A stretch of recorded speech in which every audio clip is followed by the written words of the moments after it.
Hi there, and welcome back to the garden. I'm Eleanor. Before we begin, I want to hear from you down in the comments, and be honest with me now.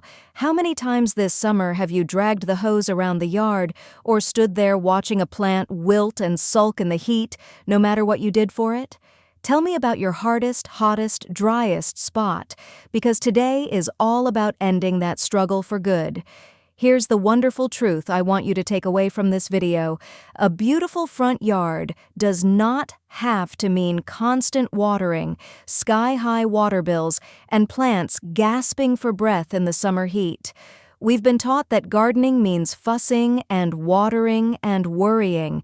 But there is a whole world of gorgeous, tough, generous plants that actually prefer it hot and dry. Plants that genuinely thrive on neglect, plants that shrug off a drought, bake happily in the full sun, and look absolutely stunning while doing it. Once they're established, you can practically forget about them, and they just keep going, lush and colorful and alive, while everything around them is begging for a drink. These plants come from the dry hillsides of the Mediterranean, the sun-baked prairies, the gravelly slopes and the seaside cliffs, places where rain is scarce and the sun is fierce, and they've evolved every clever trick to survive. Silvery leaves that reflect the sun, fuzzy coatings that hold moisture, deep roots that find their own water, and fleshy leaves that store it. And the result for us is a garden that looks beautiful with a fraction of the work and the water. So today I'm sharing 10 drought-tolerant plants for a beautiful low-water yard. Plants that will save you time, money, and worry, and look fabulous from spring right through fall. If you're tired of being a slave to the hose, my friend, this one is for you. And do stay to the very end, because some of the toughest, most unkillable plants of all are waiting near the bottom of the list. So pour yourself a cup of coffee, get comfortable, and if you love an easy, beautiful yard, tap that subscribe button. It truly helps this little channel grow. All right, let's build a yard that takes care of itself. Now, one quick and important note before we start, so you have wonderful success with all of these. Drought-tolerant always means established plants. Every plant, even the toughest, needs regular water during its first season, so it can grow those deep, strong roots that will carry it through the dry times. So water them faithfully that first year. And after that, they're on their own, and they'll thank you for leaving them be. Let's start with a plant that delights every single one of your senses, and yet asks for almost nothing in return. Beautiful lavender. Lavender gives you those gorgeous, soft, silvery green leaves and tall, elegant spikes of purple-blue flowers. But the real magic, the thing everyone falls in love with, is the fragrance. Brush past it on your way up the path to the front door, and you release that wonderful, calming, soothing scent that follows you inside.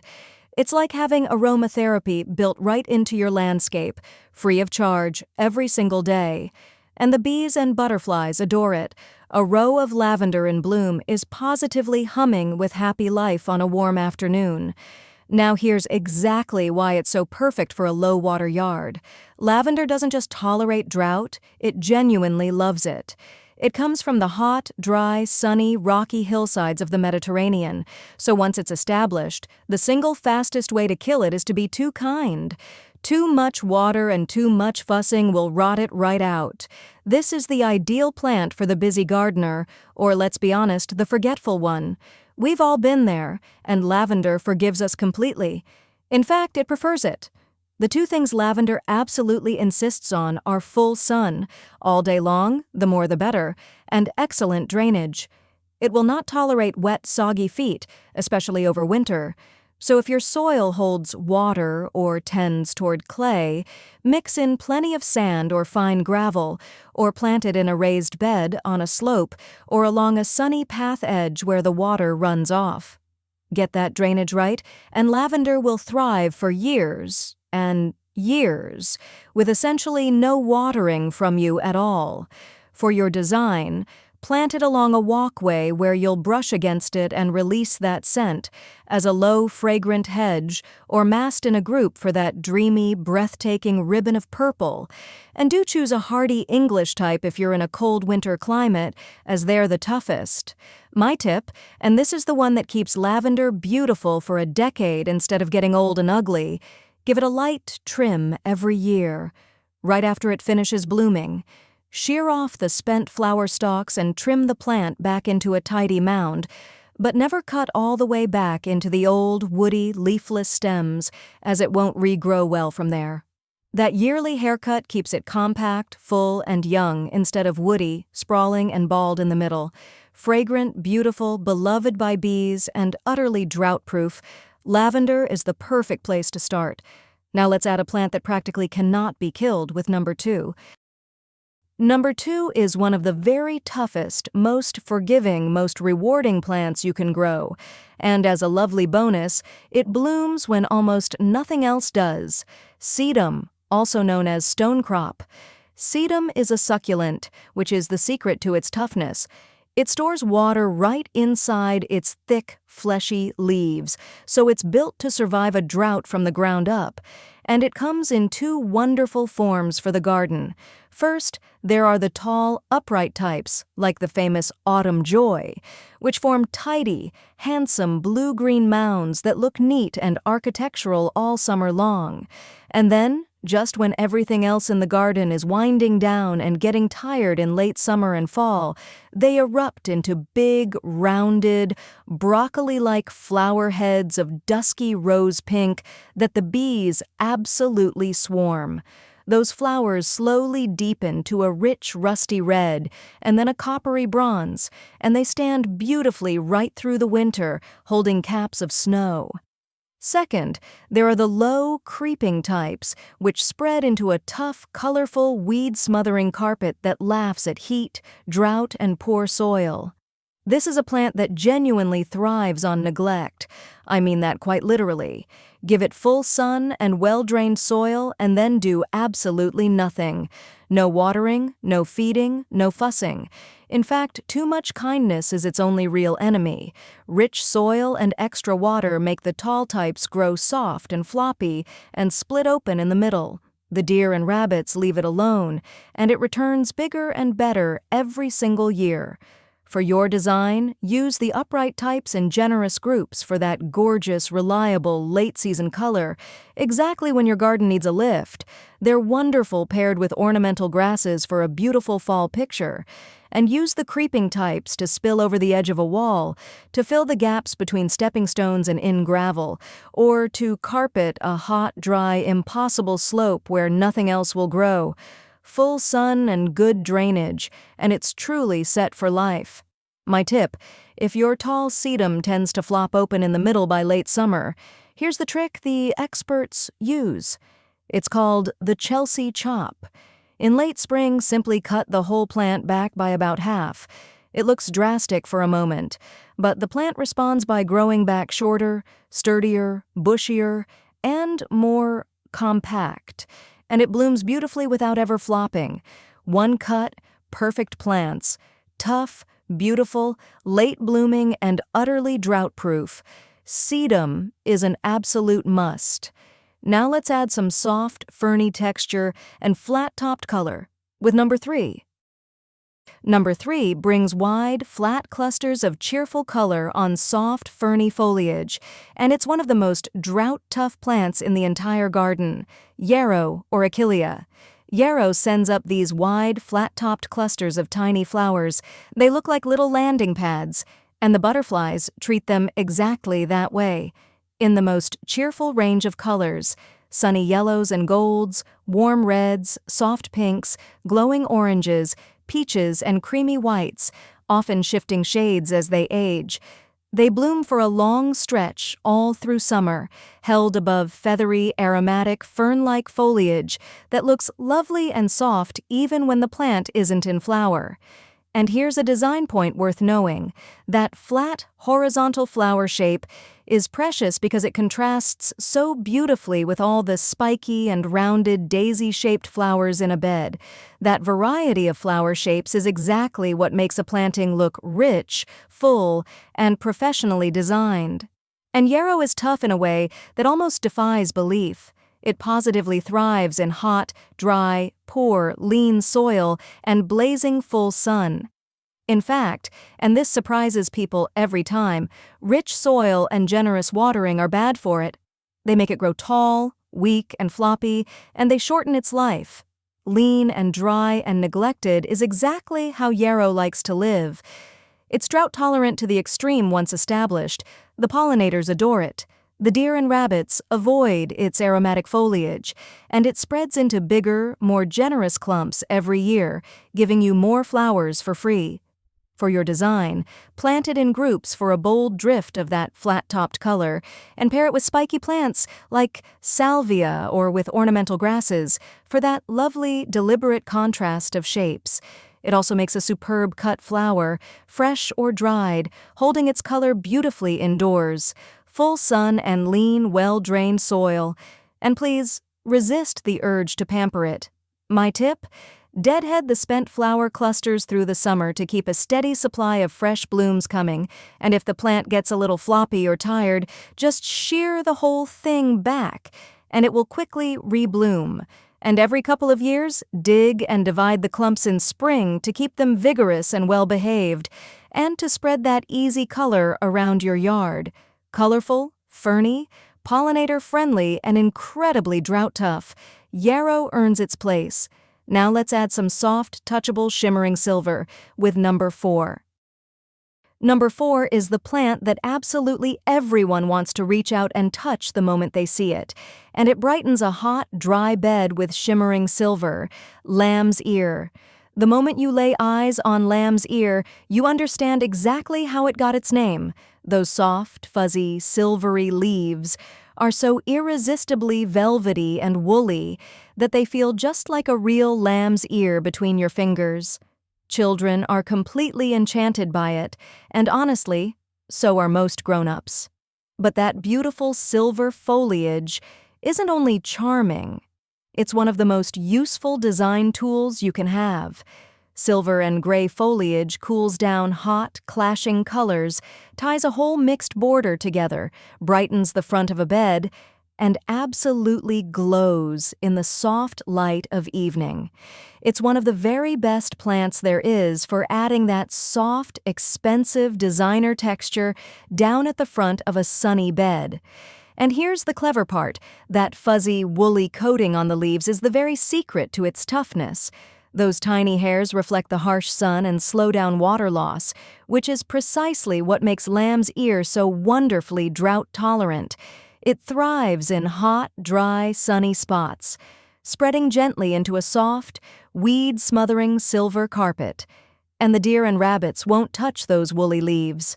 For your design, use it as a soft edging along a path or walkway, exactly where people can reach out and stroke it as they pass. It brings such joy. Use it as a silvery ground cover to hold a hot, dry slope, or weave it between your flowers to calm and unify a busy color scheme. Full sun and well-drained soil. And here, good drainage really matters, because the one thing lamb's ear truly dislikes is sitting wet, soggy, or humid. My tip: in hot and especially humid climates, give it plenty of room and good airflow and avoid overhead watering, because that fuzzy foliage can rot if it stays wet for too long. And if you prefer to keep it as a neat, low silver carpet, simply snip off the flower spikes when they appear. Many gardeners grow lamb's ear purely for that gorgeous foliage and never let it flower at all. It's entirely up to you. Soft, silver, touchable, and drought-tough, lamb's ear adds that designer's touch. Now let's bring in some bold architectural drama with number 5. Number 5 brings bold, architectural, year-round structure to a dry garden, and it is about as tough and unkillable as a plant can possibly be. Yucca. If your yard is crying out for a strong focal point, something dramatic that never, ever needs watering, yucca is your answer. It forms a striking rosette of stiff, sword-like, pointed leaves that radiate out like a green or blue starburst. Some varieties are a cool, dusty blue, some are deep green, and some of the most beautiful, like Color Guard and Bright Edge, have leaves boldly striped down the center or edges with brilliant gold and cream, giving you year-round color from the foliage alone. That bold, spiky, sculptural form adds instant architecture and a clean, modern, high-end look that contrasts wonderfully with all the soft, mounding flowers around it. And then, in summer, an established yucca sends up a towering, dramatic spike, several feet tall, hung with large, creamy white, bell-shaped flowers. It's an absolute showstopper that stops the neighbors in their tracks. Yucca is a desert plant at its core, which means it is almost impossible to kill through neglect. Full sun, poor, dry soil, brutal heat, drought, wind, none of it troubles yucca in the slightest. Once established, it needs essentially no water and no care whatsoever. And because it's evergreen, it holds that bold, beautiful structure all year long, including the dead of winter, when the rest of the garden has died back to bare ground. For your design, use it as a single striking focal point in a group of 3 for a bold, modern statement, or to add evergreen architectural backbone to a dry bed full of softer plants. The gold variegated varieties do double duty as a permanent splash of cheerful color, full sun and well-drained soil, and then simply leave it entirely alone. My tip, and it's a practical one, those sword-like leaves end in genuinely sharp, firm points, so plant yucca well away from walkways, doorways, and anywhere children play. Give it a spot where its bold form can be admired from a comfortable distance rather than brushed against. And once a flower spike has finished its show, you can cut it off at the base for a tidier look. Bold, architectural, evergreen, and practically indestructible, yucca brings real drama to a dry yard. Now let's carpet the ground in warm, fiery color with number 6. Number 6 covers your yard in warm, fiery sunset color all summer long, and it positively thrives on heat and neglect. The blanket flower, or Gaillardia.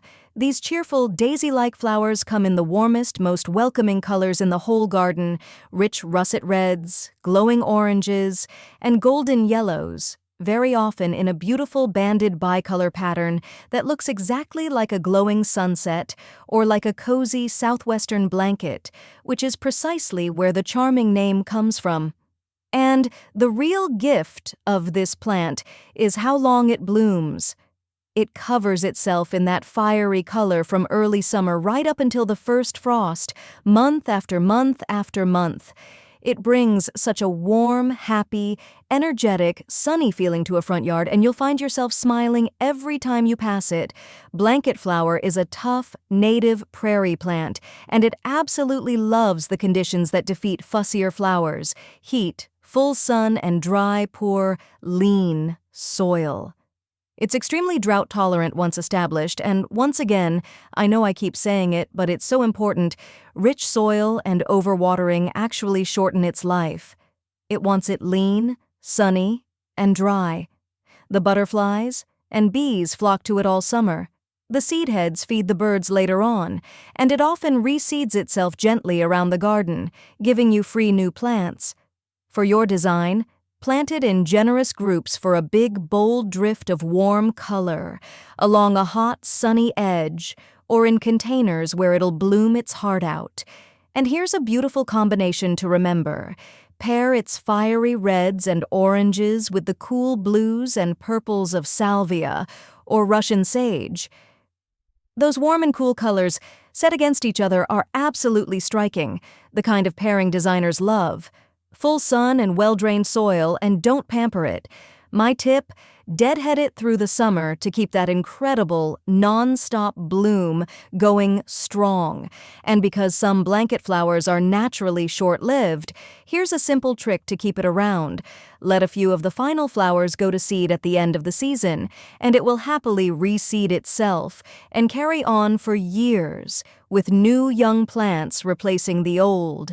Fiery, cheerful, long-blooming, and drought-loving, blanket flower brings the warmth. Now let's lay down a dazzling carpet of jewels with number 7. Number 7 is a low, dazzling, drought-proof ground cover that lights up a hot, dry spot like a carpet of scattered jewels, the ice plant, or Delosperma. This is a low, spreading, succulent ground cover, and for months on end it covers itself in the most brilliant, almost neon, daisy-like flowers.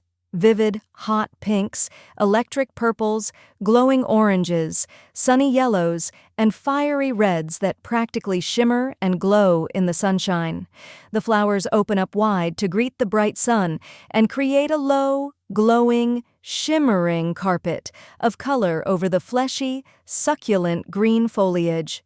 It is genuinely one of the showiest, most eye-catching ground covers you can possibly grow, and yet it asks for almost nothing at all in return. People often can't believe something so dazzling can be so tough. Being a succulent, the ice plant stores water right in those fleshy leaves, which makes it superbly drought-tolerant. It positively thrives in hot, dry, poor, sandy, gravelly soil and blazing full sun, the exact brutal conditions that kill most plants. It's perfect for a hot, baking slope, for tucking between stepping stones and in the cracks of a wall, for cascading over the edge of a raised bed, or for any sun-scorched spot where you want low, colorful, no-fuss coverage that smothers weeds. The one and only thing it truly cannot abide is wet feet, so excellent, sharp drainage is absolutely essential. Especially over the winter, when cold, soggy soil is its one real enemy. For your design, use it to carpet the front of a hotbed, to spill over walls and rocks, or to fill a gravel garden with low color. It's stunning planted alongside the bold form of Yucca and the silver of lamb's ear.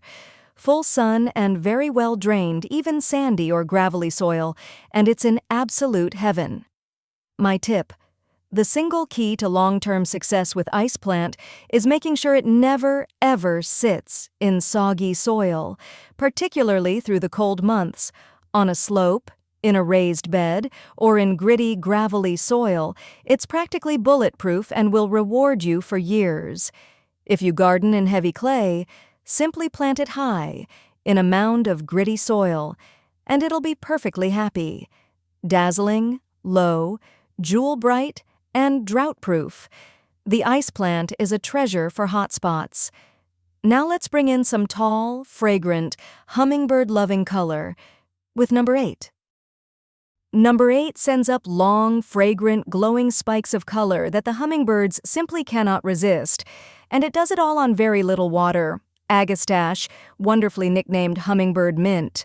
Agastache forms an upright, airy, graceful plant that's topped for months on end with slender spikes packed full of small, tubular flowers in the most glowing, sunset-warm colors: oranges, corals, raspberry pinks, soft purples, and smoky blues. It blooms for a remarkably long stretch, from summer right through into fall, and its foliage, when you brush against it, releases a lovely fragrance of mint, anise, or licorice.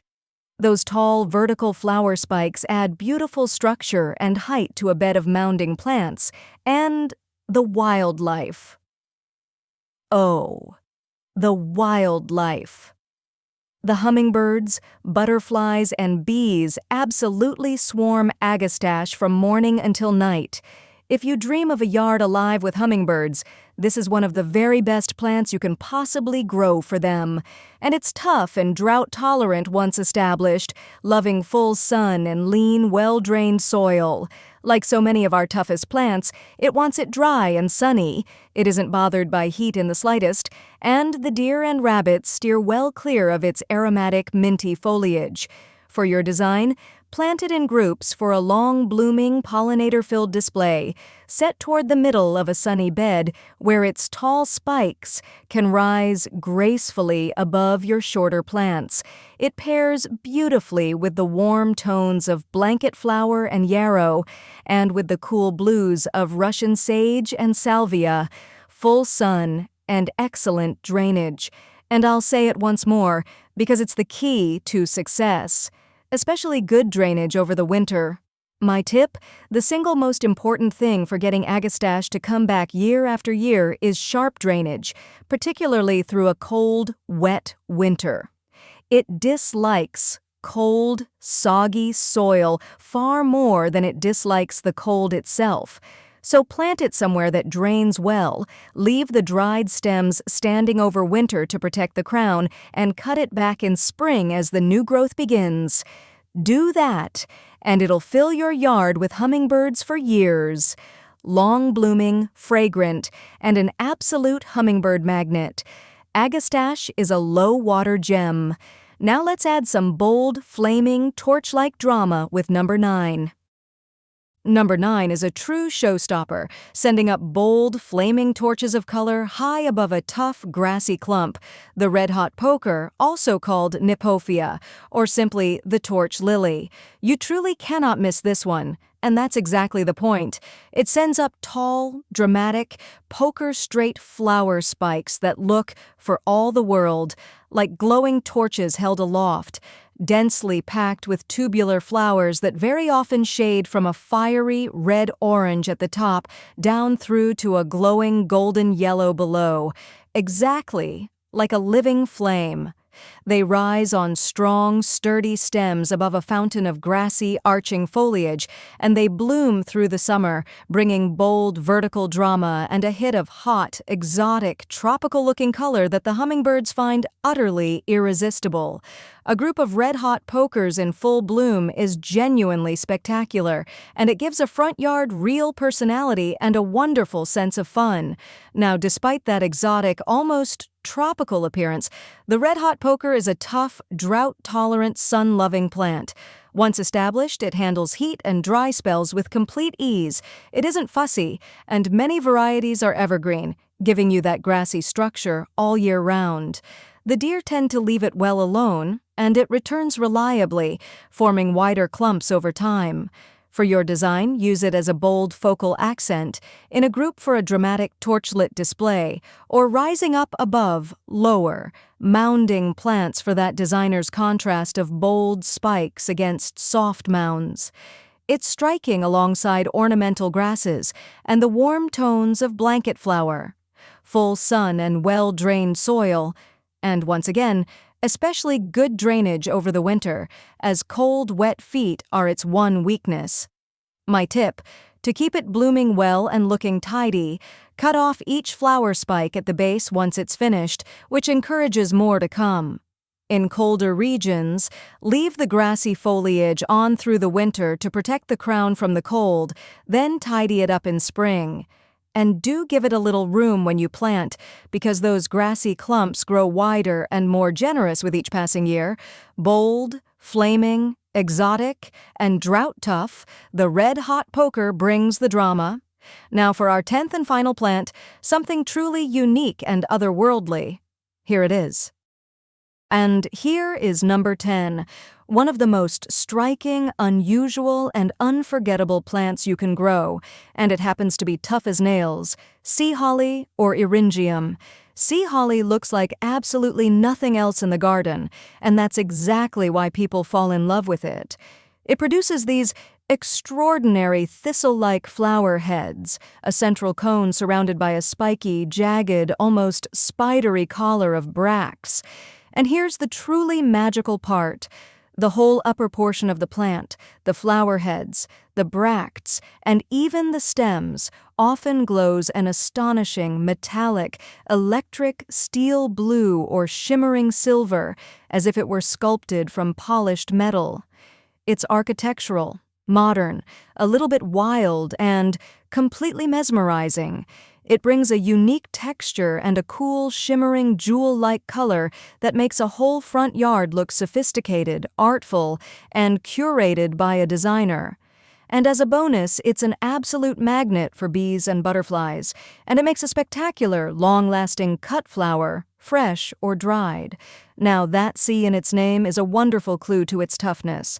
Sea holly grows wild on dry, sandy, windswept coasts, so it's perfectly built to handle drought, heat, wind, salt spray, and poor, sandy, gravelly soil. It has a deep taproot that reaches down to find its own water, which makes it superbly drought-tolerant once established. And that very same deep taproot means it strongly dislikes being moved or transplanted, so do choose its spot carefully and plant it where it can stay. For your design, use sea holly for its incredible, one-of-a-kind color and texture among softer flowers, where that electric steel blue really pops against greens, silvers, and warm tones. It's absolutely stunning planted alongside lamb's ear, yarrow, and ornamental grasses. Full sun and lean, well-drained, even sandy soil. And please don't overwater it or enrich the soil too much, as that soft living spoils it. My tip, because of that deep, sensitive taproot, start with a young plant and set it directly into its permanent home, rather than trying to move an established one later. Once it's settled in and happy, it's one of the most carefree, self-sufficient, drought-proof plants you will ever grow, returning reliably and beautifully for years with no help at all from you. Unique, shimmering, architectural, and bulletproof. Sea holly is the perfect finish. Now let's bring it all together. And there you have it. 10 beautiful drought-tolerant plants for a yard that barely needs a drop of water. From fragrant, beloved lavender all the way to that shimmering, otherworldly sea holly, fill a hot, sunny bed with a few of these, and you'll have months and months of gorgeous color. All while you finally put that hose away for good. Just remember the one golden rule that guarantees your success. Water them well and faithfully through their very first season, so they can grow those deep, strong roots. After that, lean and dry and sunny is exactly how they like to live, and the less you fuss over them, the better they'll look. Less work, lower water bills, and more beauty. Now that, my friend, is my kind of gardening. So tell me down in the comments, which of these tough beauties are you going to try first? And just how bad has your hose dragging really been this summer? Share it with me, along with your growing zone, and let's build you a gorgeous yard that takes care of itself. Hearing all about your gardens and your hot, dry trouble spots is honestly the highlight of my day. And do go and say a warm hello to another gardener down there in the comments. This little community of ours is such a gift, and it grows one friendly face at a time. Now, coming up next, we're talking money, or rather, how to spend almost none of it. 10 front yard landscaping ideas that look wonderfully expensive but cost next to nothing.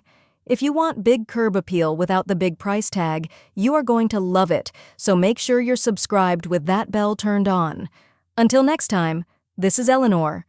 Keep your hands in the soil and your heart in the garden. Take care now. Bye-bye.